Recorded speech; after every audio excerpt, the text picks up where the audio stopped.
नमस्कार मु डाक्तर भगीरथ पाढ़ी मनोचिकित्सालय तरफ आपण मानक अशेष अशेष शुभेच्छा और अभिनंदन।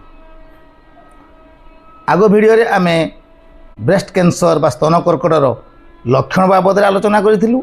आज यार कारण बाबद आलोचना करूँ।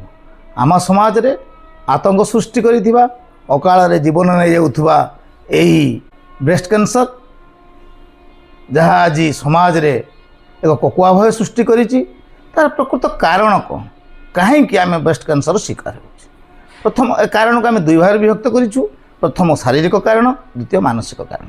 शारीरिक कारण शरीर में हॉर्मोन असंतुलन, हॉर्मोन असंतुलन है आमको ब्रेस्ट कैंसर हो पारे। द्वितीय कारण अत्यधिक ओजन वृद्धि। तृतीय कारण यदि आम परिवार रे कहारी ब्रेस्ट कैंसर अच्छी तेज आमको हबार चांस अच्छी, ताप आम सतर्क रहिबा। पंचम कारण विलंबर विवाह, विलंबर गर्भधारण।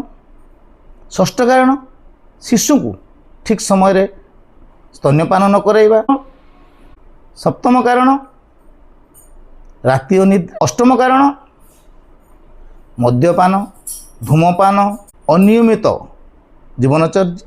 शेष कारण सबुठार गुरुत्व कारण दीर्घ समय धरी मानसिक चापरे रहिबा।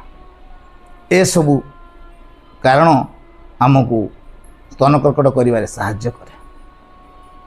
आगुरु कहिछि आज भी कहूछि प्रत्येक रोगर अति भौतिक मानसिक कारण अछि। सेही परि आज जानिबा एही स्तन कर्कट रोगर मानसिक कारण कौन। प्रथम कारण झीलटीए बाप घर छाड़ी शाशु घर को आसी था, जो मानक निजे संसार करिवार स्वप्न देखी था, जदि परिवार द्वंद्व सृष्टि है, मतांतर है, परिवार कलह है, जो थे से निजक असुरक्षित मन करे, तेबे से मानसिक आघात पाए। द्वितीय कारण जहाँ हाथ धरी से घर को आसी ता स्वामी बा तार पार्टनर ता सहित यदि मनमालिन्य है, दुई जन भीतर यदि मतमतांतर है एवं कौन से कारण दुई जन भीतर विच्छेद सृष्टि है, उदाहरण स्वरूप डिवोर्स हो, अचानक स्वामीर मृत्यु होगा और स्त्री ठारू स्वामी बहुत दूर चाकरी करवा बा दूरे जावा, यह द्वारा मनुष्यर मानसिक आघात। तृतीय कारण संतान संतति। स्त्री जन्म को सार्थक करे तार संतान। संतान जनित कौन दुख है, से संतान जी ताठू दूरे गला, अचानक संतानर मृत्यु हो गला, संतान ताकू छाड़ी बाहर हॉस्टेल रहिला कि बाहर चाकरी करने को गला, तेबे माँ मनर एक द्वंद्व असुरक्षा भाव सृष्टि हुए।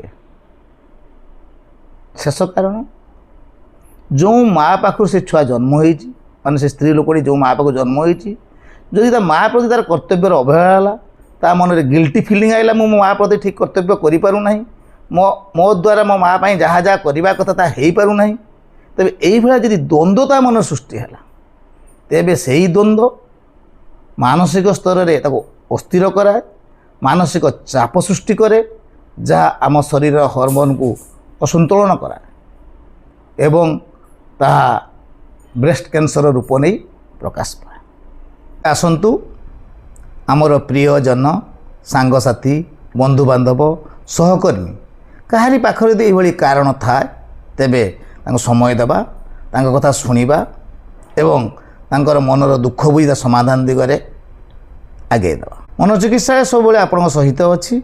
आपण आसंतु, आमे आपण कथा शुणिबू, आपण को समय देबू, आपण मनर दुख को लाघव करिया पई चेष्टा करी। आमर आह्वान सुस्थ मन, सुस्थ शरीर, सुस्थ समाज। रहुची नमस्कार।